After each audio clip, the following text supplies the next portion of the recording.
Hey guys, welcome back to our YouTube channel. आज हम दो ऐसी फर्म के बारे में बात करेंगे जो इस वक्त में सबसे ज़्यादा पॉपुलर है। सबसे पहले आ जाती है हमारी इंस्टेंट फंडिंग, उसके बाद हमारी आ जाती है ब्लूबेरी फंडेड। तो सबसे पहले मैं आपको बता देता हूँ कि इसके चैलेंजेस क्या क्या हैं इंस्टेंट फंडिंग की। फिर उसके बारे में हम बात करेंगे कि ये दोनों फर्म्स पे आउट देती हैं या नहीं देती हैं हमें। सबसे पहले इसके चैलेंजेस देख लेते हैं। ये इंस्टेंट फंडिंग वाला इसका चैलेंज है जो लगभग $625 का आपको $44 का पड़ेगा। 125 वाला लगभग $84 का और 2500 वाला $129 का पड़ेगा। उसके बाद IF micro, instant funding micro पे अगर हम आ जाएं तो ये लगभग $5000 वाला अकाउंट है वो $42 का है। क्योंकि इंस्टेंट फंडिंग वाला $625 का वो $44 का है। लेकिन इन दोनों में फ़र्क ये है कि इंस्टेंट फंडिंग वाला जो ये है इसके अंदर आपको 10% परमानेंट ड्रॉ डाउन मिलता है, वो भी ट्रेलिंग नहीं है। लेकिन IF माइक्रो के अंदर जो मैक्सिमम ड्रॉ डाउन है वो भी ट्रेलिंग है और डेली ड्रॉ डाउन वो भी ट्रेलिंग है। दोनों जो है वो ट्रेलिंग है ड्रॉ डाउन। उसके बाद अगर हम बात करें IF माइक्रो प्रो, ये एक नया भी रूल आया है, इसके वो नया चैलेंज आया है। इसका रूल्स है, इसके अंदर 3% डेली ड्रॉ डाउन है और 6% मैक्सिमम ड्रॉ डाउन है। बाकी सब चीज़ें सेम ही हैं जो कि इंस्टेंट फंडिंग माइक्रो में। IF वन माइक्रो के अंदर भी सेम रूल्स हैं। बाकी one phase micro, two phase और टू फेज मैक्स आप खुद देख लेना वेबसाइट पे कितने कितने के हैं। बाकी मैं इनके रूल्स के बारे में तुम्हें बता देता हूँ कि ट्रेडिंग रूल्स क्या क्या है।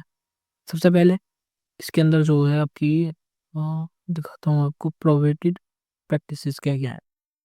ओवर लेवरेजिंग नहीं करनी है, सबसे पहली चीज़ ये है। तो उसके बाद आपको 3% अपने स्टार्टिंग बैलेंस का जो है वो फ्लोटिंग, वो नहीं होना चाहिए, क्या कहते हैं उसको, लॉस। 3% का फ्लोटिंग लॉस नहीं होना चाहिए इंस्टेंट फंडिंग वालों के अंदर।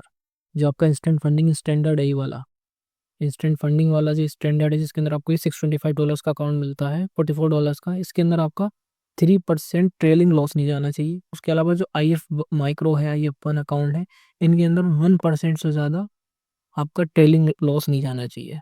उसके बाद आ जाती है आपकी जो ट्रेडिंग न्यूज़ है, वो तो आपका 4 मिनट्स पहले होनी चाहिए लगी हुई।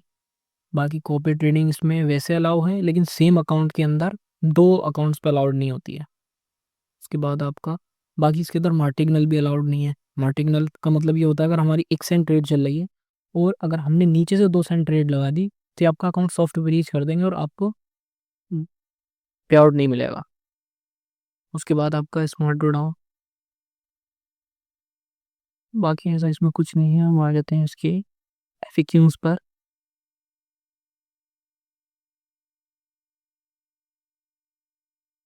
FAQs में अगर हम देखें, अगर हम बात करें आपके मॉडल के बारे में, तो सबसे पहले हम देख लेते हैं इंस्टेंट फंडिंग माइक्रो, क्योंकि सबसे चीप यही है।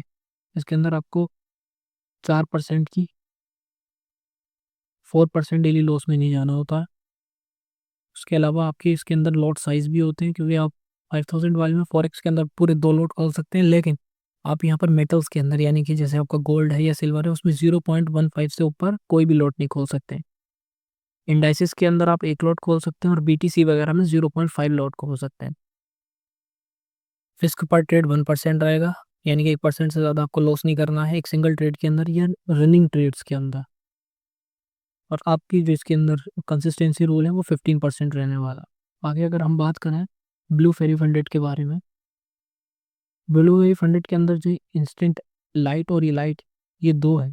लेकिन इंस्टेंट इलाइट के अंदर आपको एक चीज़ अलाउ मिलती है कि आपका इसके अंदर फ्लोटिंग रूल वाला नहीं है, फ्लोटिंग बैलेंस वाला रूल नहीं है। यानी कि अगर आपका इसके अंदर बैलेंस अगर 2% से ज़्यादा भी लॉस में जाता है तो आपका अकाउंट ब्रीच नहीं होगा। लेकिन इंस्टेंट लाइट के अंदर आपका ब्रीच हो जाएगा अगर आप 2% से फ्लोटिंग लॉस में जाते हो। बाकी इसकी आप प्राइसिंग देख सकते हो, इलाइट की प्राइसिंग लगभग है आपकी $200 एक 5000 वाले अकाउंट के लिए, और इंस्टेंट लाइट की आपकी $83 की है 5000 वाले अकाउंट के लिए। बाकी रही बात कि ये दोनों प्रोफर्म्स जो हैं पे आउट देती हैं या नहीं देती हैं, वो अभी हम आगे बात कर लेंगे। लेकिन दोनों के अंदर जो कंसिस्टेंसी रूल है वो 15% का है, चाहे वो इंस्टेंट लाइट हो या फिर इंस्टेंट फंडिंग का IF माइक्रो हो। इंस्टेंट फंडिंग में कोई भी आपका कंसिस्टेंसी रोल नहीं है। उसके बाद अगर हम बात करें ब्लूबेरी फंडेड के बारे में, तो इसने हमें लगभग $120 का पे आउट दिया है 5000 वाले अकाउंट से। हम इससे एक बार पे आउट ले चुके हैं और पे आउट लेने में इसने कोई झंझट वैसे पैदा नहीं करी है। लेकिन आपको ध्यान यही रखना होगा कि सारे रूल्स को आप प्रॉपरली फॉलो करें। बात कर लेते हैं फिर इंस्टेंट फंडिंग के बारे में। तो इंस्टेंट फंडिंग से भी हम $40 का पे आउट ले चुके हैं। दोनों ही फर्म पे दे देती हैं, ऐसी कोई दिक्कत नहीं है। लेकिन हाँ, बस ध्यान यही रखना है कि सारे रूल्स को आप प्रॉपरली फॉलो करें, क्योंकि अगर आप कोई भी रूल ब्रीच करते हैं, चाहे वो लॉट साइज वाला हो या फिर ये 1% फ्लोटिंग बैलेंस वाला हो, तो आपका अकाउंट ब्रीच हो जाएगा। इसके अंदर 6% मैक्सिमम लॉस है IF माइक्रो के अंदर। उसके बाद अगर हम देखें ब्लूबेरी फंडेड के कुछ रूल, तो इसके अंदर मार्टिनल तो अलाउ है, आप इसमें मार्टिनल कर सकते हैं, लेकिन स्टॉप लॉस मैंडेटरी नहीं है और न्यूज़ ट्रेडिंग भी अलाउड है। हेजिंग ये अलाउ करते हैं सेम अकाउंट के लिए, एक ही अकाउंट में, लेकिन अगर आपके पास 2 अकाउंट है तो उसमें हेजिंग अलाउ नहीं करेंगे। और आखिर में आप लोगों के लिए एक ऑफर यही है कि हम आपको वीकली एनालिसिस देंगे कि आखिर पूरे वीक गोल्ड क्या करने वाला है, और डेली एनालिसिस भी देंगे कि आखिर अगले दिन होने क्या वाला है। और साथ ही में हम आपको हर वीक में एक वीडियो प्रोवाइड करेंगे जिसके अंदर आपको बेसिक से एडवांस की ट्रेडिंग सिखाई जाएगी। तब तक के लिए मिलते हैं अगली वीडियो में। Okay bye.